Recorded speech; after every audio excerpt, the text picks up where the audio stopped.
This is In Demand Uncut with Jim Gellertley at the cutting edge of new music. Going to find out about Tea in the Park 2012. I'm joined by Jeff Ellis, who's the festival director, DF Concerts, and George Kyle, head of sponsorship at Tennent's Lager. Hey guys. Hi there, how you doing? Congratulations again on a fantastic lineup for Tea in the Park. Does it get more difficult every year programming it? It's a challenge each year because you've got to reflect what's going on out there, but it's not hard to get bands to play. They all want to do Tea in the Park, so that's a good thing. Bands want to play Tea in the Park ahead of most of the festivals worldwide, which is great to him. I mean, Calvin Harris, the first thing he said to his new agent was, I have to play Tea in the Park in 2012, and he said that back in August last year. So but it's great getting people like Emily Sandé, coming through. People like Rizzle Kicks, Maverick Sabre, Band of Skulls, who are all happening at the moment, and getting the big acts like Swedish House Mafia, Elbow, both huge artists, David Guetta, Noel Gallagher's High Flying Birds, Florence and the Machine, Example, Jessie J, and then the headliners, Kasabian, Snow Patrol, Stone Roses, and New Order, let's not forget, so, and Skrillex, Skrillex was one that's so, he's so in demand everywhere that, that was a hard one to pin down, but one of the first ones we're trying for, because, we only had an option on a Sunday, for him, so, I guess the popular artists are in demand for all the festivals, and there's a lot of festivals on the same weekend as Tea in the Park this year. But we've not really lost many of the ones that we've been going for, so we're pleased with it. Does it start with a blank sheet of paper, or even at the previous Tea in the Park? Do you have an idea of who you would like the next year? Yeah. I think already now we'll be talking to people who. Maybe say, listen, let's do it in 2013 because the album will be out. We want to take a step up and really have Tea in the Park as part of their campaign. So we are penciling people in for 2013 already. But as to what position they'll play, we don't know because you don't know how successful an album's going to be, and you could say, yeah, we definitely want you, but then you could be talking about a 10th slot and then find out by next December that the band are big enough to be second or third on the main stage. So it is a blank sheet of paper, but I guess it's a continually evolving process. George, we're all hit by the recession at the moment. Has that affected Tennent's commitment to the festival in any way? Not at all. No. I think one of the great things about Tea in the Park is the love and the fondness that the audience have. It's an incredible event. Jeff's mentioned if you average out the cost of the bands over the course of the weekend, it's something like 89 pence, which equates to a download of a track from iTunes. This is a fantastic event. It's an event that has a world profile. It's an event that shows the best of Scotland. That's an incredible thing to be part of. Recession or not, good times and bad. Tea in the Park's a wonderful thing in this country. A few changes, Jeff, last year to the layout, not least the King Tut's tent moving and the NME stage moving as well. I know you were asking for people to give you their opinions on that. What was the feedback? Generally positive, really. A few people said that that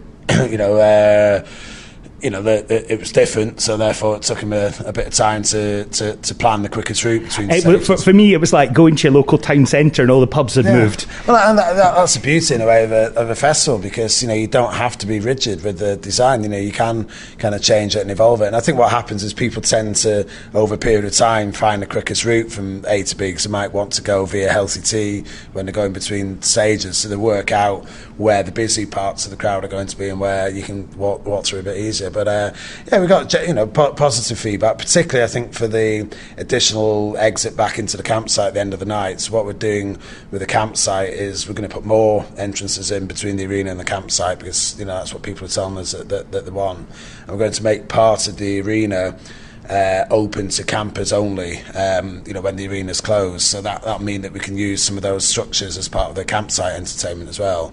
It won't be the bands running later, it'll just be, we'll be able to do other entertainment within some of the tents, be that, comedy, be it, cabaret, whatever that would be happening in the campsite anyway. So, it means that we can make more use of things and get more entertainment in for the campers. The majority of people do camp now, though, don't they? Absolutely, yeah. There's 70,000 out of the 85,000 camp, and I think that the camping is a real rite of passage. You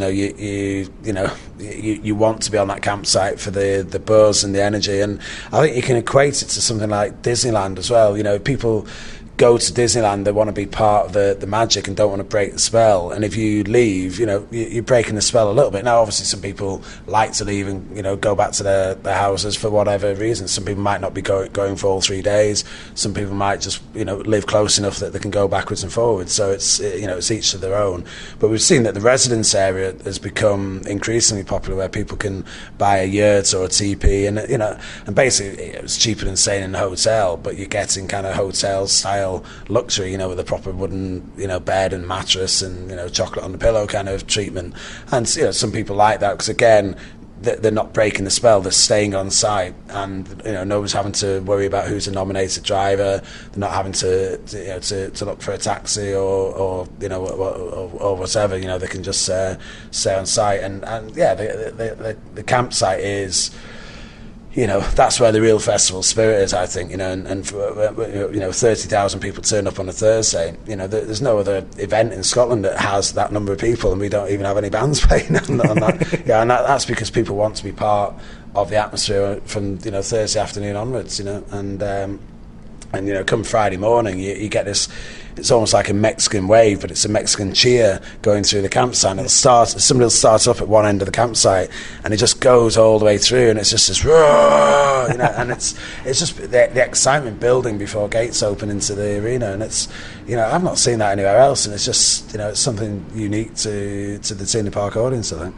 Into the 19th year of T in the Park, and it's sometimes easy to forget that it is a mainstream festival, and I think the lineup always reflects that. There will be people that moan about certain bands not playing or whatever, but I think there generally always is something for everybody. And often people will look back and say, well, that was the year of so-and-so, that was the year of whatever. I mean, you're always ahead of the game when it comes to the booking policy and reflecting public tastes. I mean, you were there at the height of Britpop, the rise of pop and R&B in recent years. Is there a musical theme that you see coming through this year? Well, I think dubstep and, urban music is certainly... grown considerably. People like Labyrinth, getting much stronger. You've got Rizzle Kicks, Maverick Sabre, who's branching out into a more kind of mainstream market now as well. So Major Lazer in the slam tent. There's dubstep's already happening, and we're reflecting that. It's good to see some guitar bands coming back to the fore as well. People like Alabama Shakes, the Vaccines.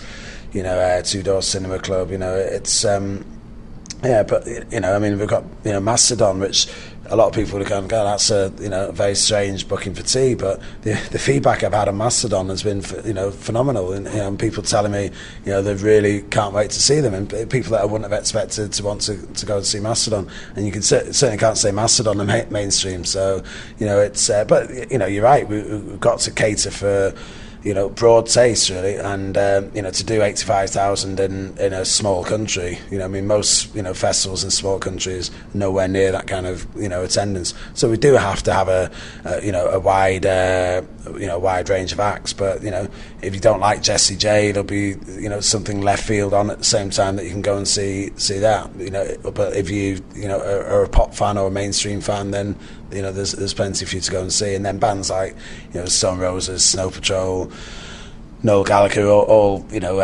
broad enough that people of all kind of musical tastes like some or all of their material.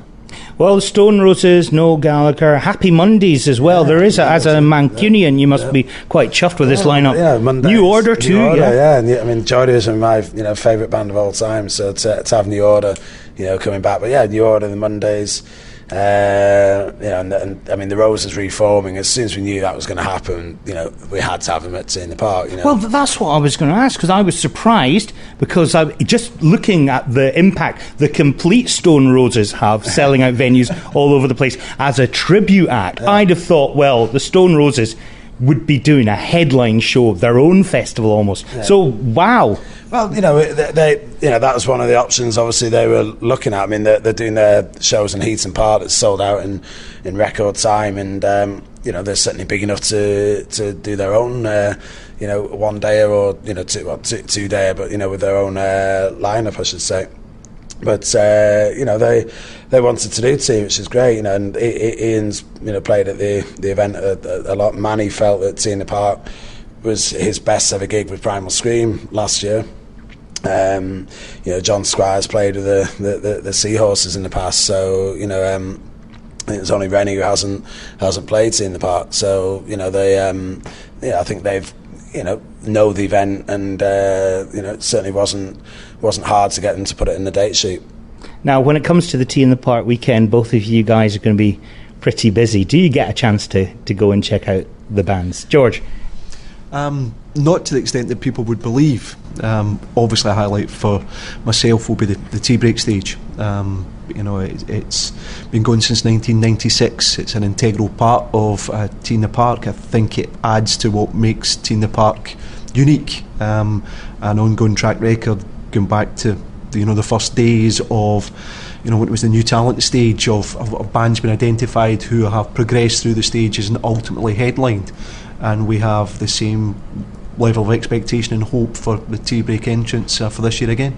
I'm again one of the judges, the selection panel, and it's some task because there is so much great music coming out of Scotland at the moment. One thing that people always ask me is how do I get my band on the bill at Tea in the Park? And obviously I'll point them to the likes of BBC Introducing and Tea Break. But out with that, I mean, what tips would you give to act and aspiring managers to find themselves on the bill at Tea in the Park? Well, I think the main thing is not to do it too soon, because you tend to get one crack at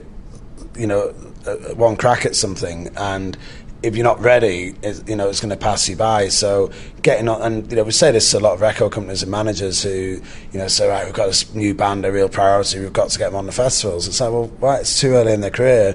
Nobody's going to go and see them because of all the other bands that are on at the festival. If nobody knows who you are, there's unless we put them on halfway up the bill on the main stage, which isn't going to happen, then there's a chance nobody will see them. But you're not then going to rebook that the following year because they've already had their chance. So I'd say play smaller festivals if you can get on the bill, but build up a live following first, because festivals is something that should come later. Now, tea breaks different because it's a proactive kind of setup to showcase emerging talent in Scotland, and we have a few guest bands in there to kind of make people feel that they're playing with some bands who are already kind of on the road to success as well. But it's very important to be ready and not rush into it, not do it too early. There'll always be the next year, just build up your live set, hone your kind of performance skills, go out and play as many gigs as you can, and and build up a fan base. Then when you try to get on any festival bill, the promoter is probably aware of you and will think, well, actually, yes, people will go and see them and we can help build them up. But if you try and get on too early, even if you've got record company support, if it's too early, nobody's going to see you, and then the next year promoters are going to say, well, I'm not going to have you 2 years running, unless it's something like an Emily Sandé who then has a #1 album, and then you go, well, obviously you'd want to rebook somebody in that kind of scenario. But that doesn't happen very often. Most things take a lot longer to build up.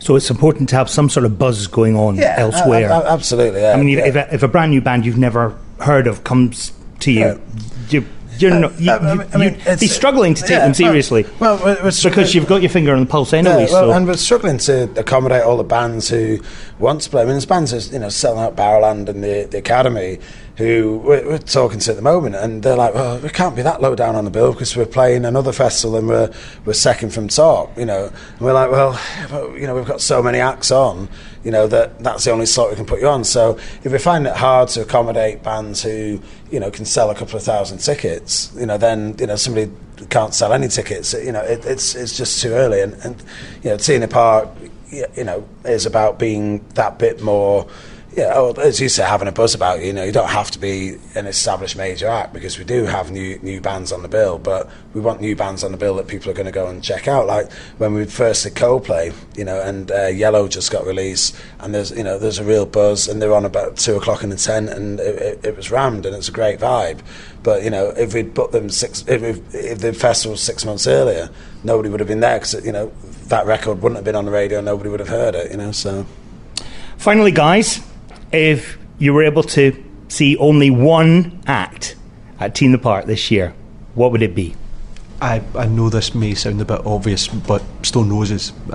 Rumoured, speculated, in all the years I've been involved at T in the Park, and you dared to hope and didn't want to jinx it by believing it could ever happen. It's caught the imagination.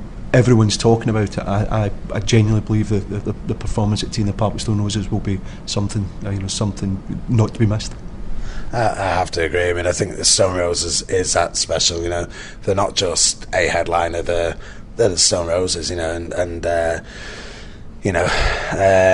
a long time since I last saw them. And the first gig I saw that I booked in London for them, they were fantastic then. And I just thought that band are going to go on and on and on, to do great things. It's a shame they didn't, last longer. But I think the anticipation of them coming back now is even greater, and they're coming back a bigger act than they were before, which is great. And from what I hear, the rehearsals going fantastically well, and there's a real buzz about the camp there. And it's just some great songs there that I just can't wait to see that in front of the main stage, and it's just going to be a huge reaction. And T in the Park 20 next year, you've got to get Bowie back, don't you? Well, health permits. I mean, look, the invitation's always open for David Bowie. He's a legend. We'd love to have him play the festival, but from what I gather, he's not really doing any live shows. So it's the 20th anniversary of T in the Park. Get him out. But no, look, if he wants to play, we'd love to have him. But his health's the most important thing, and and I grew up a massive Bowie fan. It'd be that he is one that got away, unfortunately, but we did have him. Yeah, totally. Well, I'll give him a call later and we'll get it sorted. Guys, thank you very much. Thanks, more at tinthepark.com. In Demand. Uncut.